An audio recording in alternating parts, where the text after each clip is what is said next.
ನಿಮ್ಮ ನೆಚ್ಚಿನ ಯುವ ನಾಯಕರಾದ ನಿಖಿಲ್ ಕುಮಾರಸ್ವಾಮಿ ಅವರು ಸಿಂಹದ ಮರಿ ಒಂದು ಲೆಕ್ಕ ಹೇಳಬೇಕಾದ್ರೆ ಜೂನಿಯರ್ ದೇವೇಗೌಡ.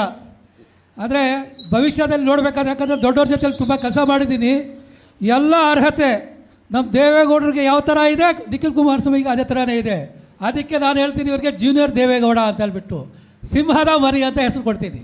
ಅದಕ್ಕೆ ನಮ್ಮ ಗೌರಿಬಿದೂರು ಇತಿಹಾಸದಲ್ಲಿ ನೋಡಿದ್ರೆ ಇಲ್ಲಿ JDSಗೆ ಒಳ್ಳೆ ನೆಲೆ ಇದೆ. ಮೊದಲಿಂದಾನು ಎಲ್ಲ ನಿಷ್ಠಾವಂತ ಕಾರ್ಯಕರ್ತರಿರೋದು.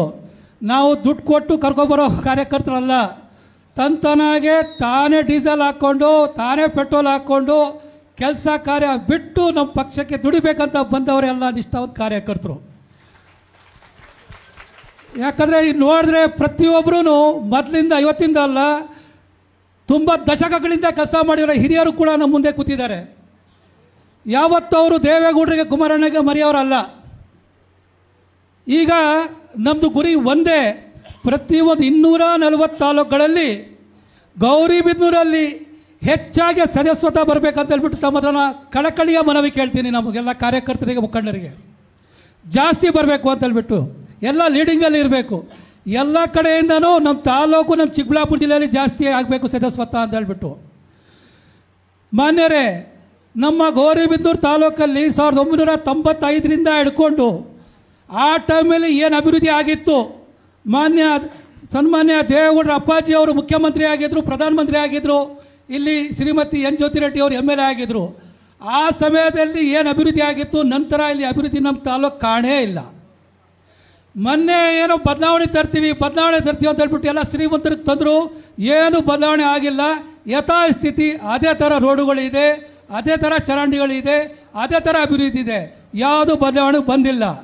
ಫಸ್ಟು ಮಾನ್ಯ ದೇವೇಗೌಡರು ಏನು ಮಾಡಿದರು, ನಂತರ ಕುಮಾರಣ್ಣ ಅವರು ಸಾಲ ಮನ್ನಾ ಮಾಡಿದರು. ಅದೇ ನಮ್ಮ ತಾಲೂಕು ಜನ ನೋಡಿರೋದು, ಉಳಿದಿದ್ದು ಯಾವ ಅಭಿವೃದ್ಧಿ ನೋಡಲಿಲ್ಲ. ದಯವಿಟ್ಟು ತಾವು ಎಲ್ಲ ಕಷ್ಟಪಟ್ಟು ಪಕ್ಷಕ್ಕೆ ಮುನ್ನಡೆಸಬೇಕಂತ ಹೇಳ್ಬಿಟ್ಟು ತಮ್ಮ ಹತ್ರ ನಾನು ಕೇಳ್ಕೊಳ್ತೀನಿ. ಇನ್ನೂ ಒಂದು ಏನಾದರೂ ವಿಚಾರ, ಮೊನ್ನೆ ತೊಂಡವಾವಿ ಹೋಬಳಿಯಲ್ಲಿ ಮಾನ್ಯ ಮುಖ್ಯಮಂತ್ರಿಯವರು ಬಂದಿದ್ದರು, ದೊಡ್ಡದಾಗಿ ಒಂದು ಭಾಷಣ ಮಾಡಿದ್ರು.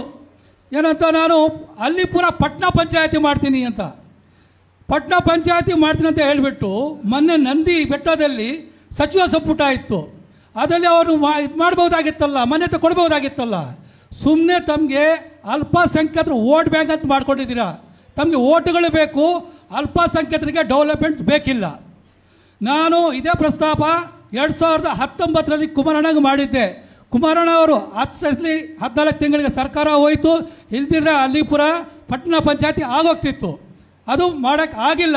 ಮೊನ್ನೆ ಬಂದು ಜೋರಾಗಿ ಭಾಷಣ ಮಾಡಿದ್ರು, ಅದ್ರ ಜೊತೆ ನಮ್ಮ ಶಾಸಕರನ್ನು ಧ್ವನಿ ಏರಿಸಿದ್ರು. ಏನಾಯಿತು? Technical problem. ಏನು ಟೆಕ್ನಿಕಲ್ ಪ್ರಾಬ್ಲಮ್?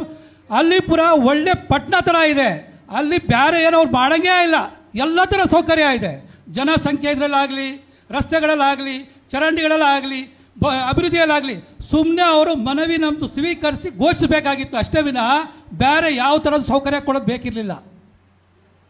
ಯಾಕಂದರೆ ಅಲಿಪುರದಲ್ಲಿ ಇಂಟರ್ನ್ಯಾಷನಲ್ ಸ್ಕೂಲ್ಗಳಿದೆ, ಕಾಲೇಜಸ್ ಇದೆ, ಸ್ಕೂಲ್ಸ್ ಇದೆ. ಒಂದು ಲೆಕ್ಕ ನೋಡಿದ್ರೆ ನಮ್ಮ ಗೌರಿಬಿದನೂರು ತಾಲೂಕು ಟೌನ್ ನಂತರ ಅಲ್ಲಿಪುರ ದೊಡ್ಡದಾಗಿ ಬೆಳೆದಿರೋದು ಊರು, ಎಲ್ಲ ಥರ ಸೌಕರ್ಯ ಇದೆ ಅಲ್ಲಿ. ಅಂಥ ಊರಿಗೆ ಮೊನ್ನೆ ಅವ್ರು ಸಚಿವ ಸಂಪುಟದಲ್ಲಿ ಘೋಷಣೆ ಮಾಡೋ ಬದಲು ಮಾಡಲಿಲ್ಲ. ಅಂದರೆ ಅವ್ರಿಗೆ ಕೇವಲ ಅಲ್ಪಸಂಖ್ಯಾತರು ಓಟ್ ಬೇಕು, ಆದರೆ ಅಭಿವೃದ್ಧಿ ಮಾತ್ರ ಬೇಡ ಅಂತೇಳ್ಬಿಟ್ಟು. ಈ ದಿನ ತಾವು ಎಲ್ಲ ಬಂದಿದ್ದೀರಾ. ನಮ್ಮದು ಜನರೊಂದಿಗೆ ಜನತಾದಳ ಅಂದರೆ ಮೆಂಬರ್ಶಿಪ್ ಗ್ರೋ ಒಂದು ನಂಬರ್ ಇದೆ. ಆ ನಂಬರ್ಗೆ ನೀವು ಡೈಲ್ ಮಾಡಿದ್ರೆ ಮೆಸೇಜ್ ಬರುತ್ತೆ. ಮೆಸೇಜ್ ಬಂದ ತಕ್ಷಣ ಆ OTP ಹಾಕಿದ್ರೆ ನಿಮ್ಮ ಹೆಸರು, ನಿಮ್ಮದು ವಿಳಾಸ, ಊರು, ತಾಲೂಕು ಹಾಕಿದ್ರೆ ನಿಮಗೆ ಒಂದು ಸಂಖ್ಯೆ ಬರುತ್ತೆ. ಅದು ಒಂಥರ ID ಕಾರ್ಡ್ ಥರ ನಿಮಗೆ ಇದರಲ್ಲೇ ಡಿಸ್ಪ್ಲೇ ಆಗುತ್ತೆ ಮೊಬೈಲಲ್ಲಿ. ಅದು ಇದು ಮಾಡಿಕೊಳ್ಳಿ.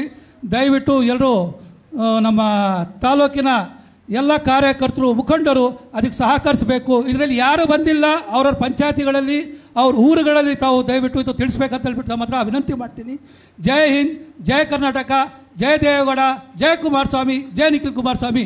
ಇನ್ನೂ ಒಂದು ಏನಂದರೆ, ನಾನು ಕುಮಾರಣ್ಣ ಮತ್ತು ದೇವೇಗೌಡ ಅಪ್ಪಾಜಿ ಹತ್ರ ಕಳಕಳಿಯ ಮನವಿ, ನಮ್ಮ ನಿಖಿಲ್ ಕುಮಾರಸ್ವಾಮಿ ಯುವ ಜನತಾದಳದಿಂದ ಅವ್ರಿಗೆ ಮೇನ್ ಪೇರೆಂಟ್ ಬಾಡಿಗೆ ತಂದವ್ರಿಗೆ ನಮ್ಮ ರಾಜ್ಯದ ಅಧ್ಯಕ್ಷರು ಮಾಡಬೇಕಂತೇಳ್ಬಿಟ್ಟು ನಾನು ಅವ್ರ ಹತ್ರ ಕೇಳ್ಕೊಳ್ತೀನಿ. ನಿಖಿಲಣ್ಣ ತಾವು ಸಾರ್ಥ ವಹಿಸ್ಕೋಬೇಕು. ಕುಮಾರಣ್ಣ ಹತ್ರ, ದೊಡ್ಡವ್ರ ಹತ್ರ ನಾನು ಕಳಕಳಿಯಾಗಿ ಕೇಳ್ಕೊಳ್ತೀನಿ. ತಾವು ಅಧ್ಯಕ್ಷರಾಗಿ ನಮ್ಮ ರಾಜ್ಯದ್ದು ತಾವು ಪಕ್ಷ ಸಂಘಟನೆ ಮಾಡಬೇಕಂತ ಕೇಳ್ಕೊಳ್ತೀನಿ. ಜೈ ಹಿಂದ್, ಜೈ ಕರ್ನಾಟಕ, ಜೈ ಕಿರಣ. ನಾನು 86 kg ಇದ್ದವಳು 71 kg ಬಂದಿದ್ದೀನಿ. ವಯಸ್ಸಾದ್ಮೇಲೆ ಸ್ಮಾರ್ಟ್ ಆಗಿ ಕಾಣ್ತೀರ ಅಂದ್ರೆ ಜಿನ್ನಿ. 126 kg ವೇಟ್ ಇದ್ದು ನಾವು ಈಗ 114 kg ಲೆಕ್ಕ ಬಂದಿದ್ದೀವಿ. ಯಾವುದೇ ಸೈಡ್ ಎಫೆಕ್ಟ್ ಆಗಿಲ್ಲ. 84ರಿಂದ 50 kg ಬಂದೆ. ಆಮೇಲೂ ಸಣ್ಣಗೆ ಫಿಟ್ ಆಗಿದ್ದೀನಿ. ಅದಕ್ಕೆ ನಾನು ಯೂಸ್ ಮಾಡ್ತಾ ಇರೋದು ಜೀನಿ ಸ್ಲಿಮ್. 84ರಿಂದ 50 kg ಬಂದೆ. ಆಮೇಲೂ ಸಣ್ಣಗೆ ಫಿಟ್ ಆಗಿದ್ದೀನಿ. ಅದಕ್ಕೆ ನಾನು ಯೂಸ್ ಮಾಡ್ತಾ ಇರೋದು ಜೀನಿ ಸ್ಲಿಮ್. ಸಣ್ಣ ಆಗಕ್ಕೆ ಜೀನಿ ಸ್ಲಿಮ್ ಯೂಸ್ ಮಾಡದೆ ಹೆಲ್ದಿನೂ ಅದೇ. ನೀವು ಸಣ್ಣ ಆಗ್ಬೇಕಾ, ಹೆಲ್ದಿ ಆಗ್ಬೇಕಾ? ಹಾಗಿದ್ರೆ ಜೀನಿ ಸ್ಲಿಮ್ ಯೂಸ್ ಮಾಡಿ. ಹೇ, ಸಣ್ಣ ಆಗೋದಕ್ಕೆ ಯಾವುದೋ ಪ್ರಾಡಕ್ಟ್ ಹೇಳ್ತಾ ಇದ್ದಾಳೆ, ಏನಾದರೂ ಸೈಡ್ ಎಫೆಕ್ಟ್ಸ್ ಇದೆ ಅಂತ ಯೋಚನೆ ಮಾಡ್ತಾ ಇದ್ದೀರಾ? ಖಂಡಿತ ಇಲ್ಲ. ಯಾಕಂದ್ರೆ ಇದು ಕೆಮಿಕಲ್ ಫ್ರೀ. ಸಣ್ಣ ಆಗಬೇಕು ಅಂದರೆ ಜೀನಿ ಸ್ಲಿಮ್ ಯೂಸ್ ಮಾಡಿ. ಹೆಚ್ಚಿನ ಮಾಹಿತಿಗೆ ಕೆಳಗೆ ಡಿಸ್ಪ್ಲೇ ಆಗ್ತಿರೋ ನಂಬರ್ಗೆ ಕಾಲ್ ಮಾಡಿ.